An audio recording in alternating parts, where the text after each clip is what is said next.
blunders and bloopers are part of this business. I'm a minister and I officiate live events like worship services and funerals and weddings and baptisms and lectures, and lots of things can happen. Lots of things. One time I had just finished preaching, and as I stepped out of the pulpit, my toe caught the edge of my robe. One of the perils of wearing a long dress like this. And my toe was caught. I fell flat out onto the floor. You should hear the sound 700 people in a sanctuary make when they gasp in unison. I fell to the floor. I was fine. I hopped up really quick, trying to banish the embarrassment of it all. But then I looked like Chevy Chase in those old Saturday Night Live shows, you know, where he would take a pratfall and then he would pop back up and say, "Live from New York, it's Saturday night." If you remember that reference, you're now old enough to be in danger of falling, so be careful out there. Oh, strange things happen in live events. The biggest blooper and blunder ever wasn't so much funny or really sad, but it was wildly vivid. I was a minister in Massachusetts, and I was performing a graveside funeral. And this was a big one. Hundreds of people were packed around. And they told me they wanted at the end of the service to have everyone parade by the casket and lay a flower upon it. Beautiful, but I knew right away it was going to be difficult to manage that many people coming up to the casket. A casket is suspended on a gurney over the open grave. And there's an edge of plywood that they put around the open earth, and they cover that with astroturf, but you're not really supposed to stand on that plywood. I knew it would be a lot to manage, but as the service ended and people were coming up, it was going well, and I was being very watchful where they stood. But then in the midst of that, 3 college-aged women came up, and they came up pretty fast, and one of the women stepped on the edge of the plywood you're not supposed to stand on, and as she was trying to place the flower on the casket, the plywood gave away and she started to fall into the open grave. I was standing right there and I got hold of her arm, and really just a bit of her leg fell into the grave, but I pulled her back. You should have seen the look on someone's face when they're falling into an open grave. It's vivid. I will go to my grave remembering the look on her face, but then that look changed to one of great gratitude that I had hold of her arm. I finished the service, I went back to the church, and the administrator said as I walked by the office, "How was the funeral?" And I said, "It was great. I just pulled someone away from falling into the abyss." And I kept walking down the hallway. I heard the administrator exclaim, "What? What do you mean?" But I just walked down the hallway feeling like a superhero. And then I tripped on my robe and fell to the floor. No. Things happen. Now, I want to get us to another funeral, but it's going to take a while. So follow me. At many funerals, Psalm 23 is read. What a beautiful piece of poetry. Psalm 23. The Lord is my shepherd, I shall not want. He makes me lie down in green pastures. He leads me beside still waters. He restores my soul. He leads me in paths of righteousness for his name's sake. For even though I walk through the valley of the shadow of death, I will fear no evil. For thou art with me, thy rod and thy staff, they comfort me. Thou preparest a table in the presence of mine enemies. Thou anointest my head with oil. Listen to the poetry. My cup overflows. Surely goodness and mercy will follow me all the days of my life, and I shall dwell in the house of the Lord forever. The poetry is so beautiful. It's probably the most famous poem ever. Now I know originally it's a Hebrew song from almost 3,000 years ago, but now it's a poem that we speak, and it's beautiful. There's a phrase that I hold to dearly. This phrase, "You lead me beside still waters, you restore my soul." That phrase has become a mantra to me. That little bit of the poem, I hold on to it. And I use it in any day, at any moment when I'm feeling anxious. Just repeating that calms me. You lead me beside still waters. You restore my soul. When I feel the anxiety well up, that's about 24 times a day, right? These are anxious times. We are anxious beings. You might try using this sentence, particularly when you're ever feeling defensive. At the moment you're about to defend, just say to yourself, you lead me beside still waters. You restore my soul. It would always be much better at any moment in your day if you calm down a little. We all need to calm down a little. I'm glad we're reading this poem right on the precipice of another presidential election. These are anxious times, fearful times. Calm yourself down a little. Trust. Things will be okay. You lead me beside still waters. You restore my soul. If religion can provide anything for us in these days, it's a sense of calm, stillness, peace. I love that bit of the poetry. So I've wondered, who wrote it? I mean, who wrote that poetry? You lead me beside still waters. Originally it's in Hebrew, and those are English words though. Now that's a whole new phrase, a whole new poetic creation. Who wrote it? I mean, we know the original in Hebrew, it means something like being brought to pleasant streams, or you could translate the Hebrew as refreshing waters or alongside me, or calming waters. Lots of ways to translate it. So who wrote this new poetry in English? He maketh me lie down in green pastures. He leadeth me beside still waters. He restoreth my soul. Who wrote that poetry? Well, it takes a little bit of investigation, so follow this. I think we now know who wrote it. It's only a best guess, but it's a good guess. Follow me. In 1611, that phrase appeared in the King James Bible.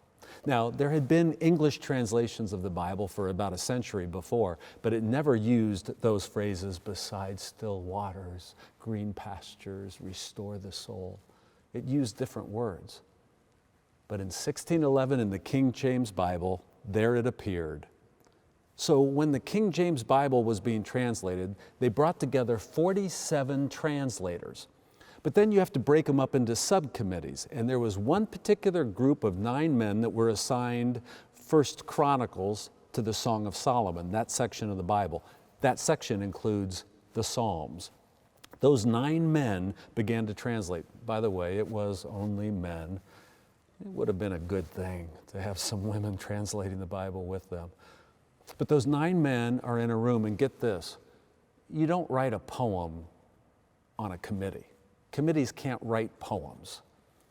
It takes individual creativity and genius. So which one of those 9 men actually wrote those words, those beautiful lyrical words? We think we know. Most scholars believe that it was Lawrence Chatterton.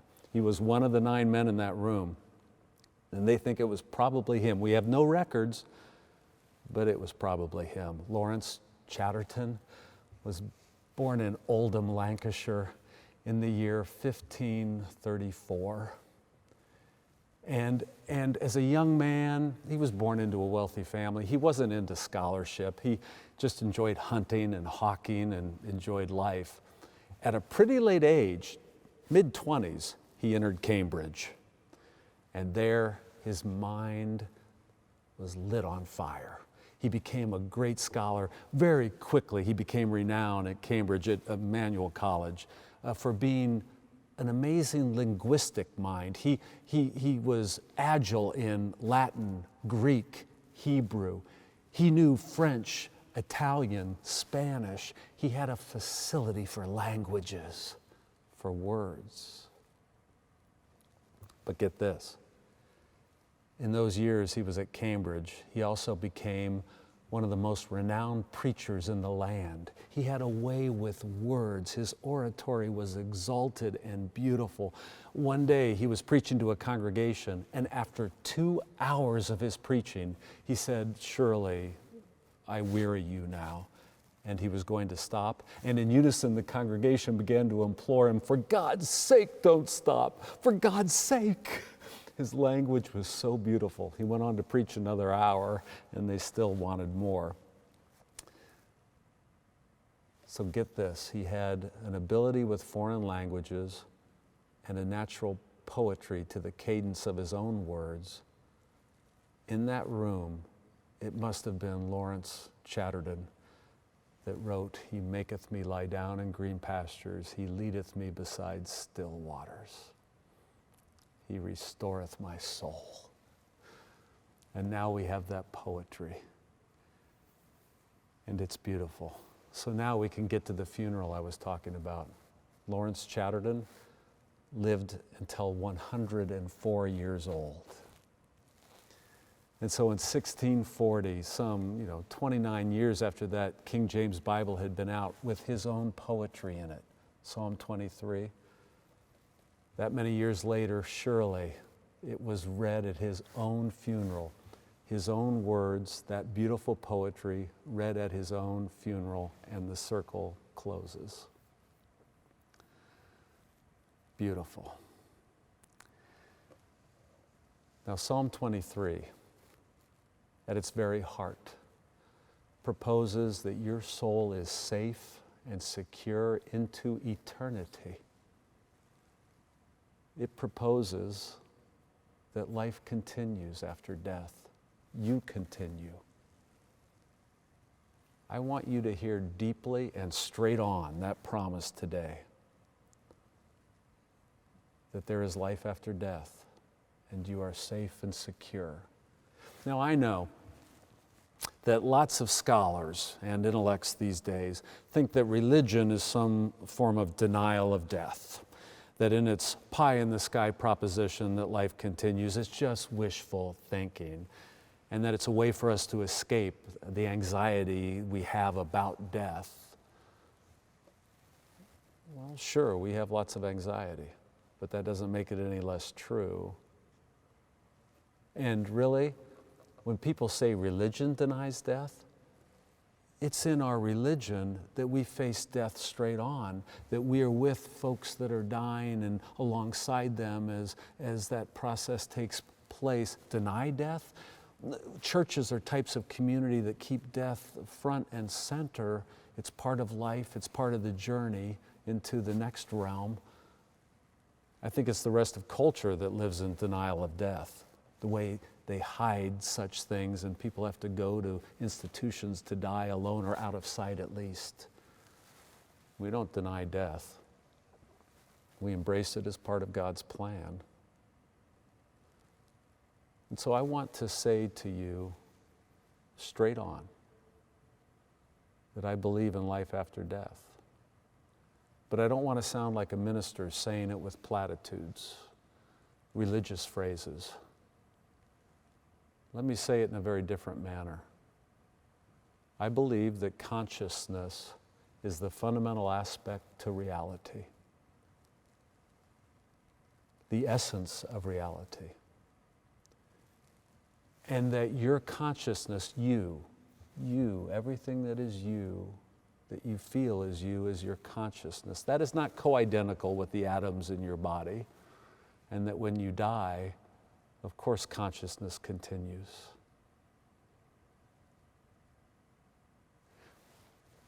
Let me get philosophical. Right now, there are two basic metaphysical paradigms in opposition. There are two basic metaphysical options in our world. One of them does not think life after death is possible. The other one does. Now, let me explain these two basic metaphysical options. The first is sometimes called physicalism. This is the metaphysical proposition that all there is to reality is matter or physical objects, that that's all there is. So that when science portrays a model that subatomic particles can combine and create everything in the world, that is all there is. Particles upon particles, matter, physical objects. In the metaphysical paradigm of physicalism, there cannot be life after death. But there's another metaphysical option that says matter is not primary, consciousness is. In fact, the only way we know about physical objects is through consciousness. So why would one propose that matter is primary when the only thing you directly experience is consciousness? Everything we know is through consciousness, all science, all mathematics, everything. So why wouldn't you propose that consciousness is fundamental? And that when you die, your brain is not only where consciousness resides, your brain resides in consciousness. And so it's a localized aspect of consciousness, so of course there is life after death. Now, there's these two metaphysical options. And I believe that the second one, this metaphysical option of idealism, is the most rational, the most elegant and parsimonious. You see, I believe rationally that there is life after death. But then I use the poetry of our faith and its metaphors. I don't take the poetry literally, but it speaks to a truth. You shall dwell in the house of the Lord forever. That you will be safe and all will be well with your soul as you continue onward into that mystery of God's love. I use the poetry of the faith to speak to a truth I hold rationally.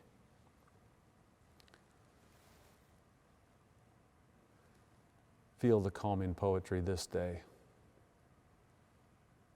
Amen.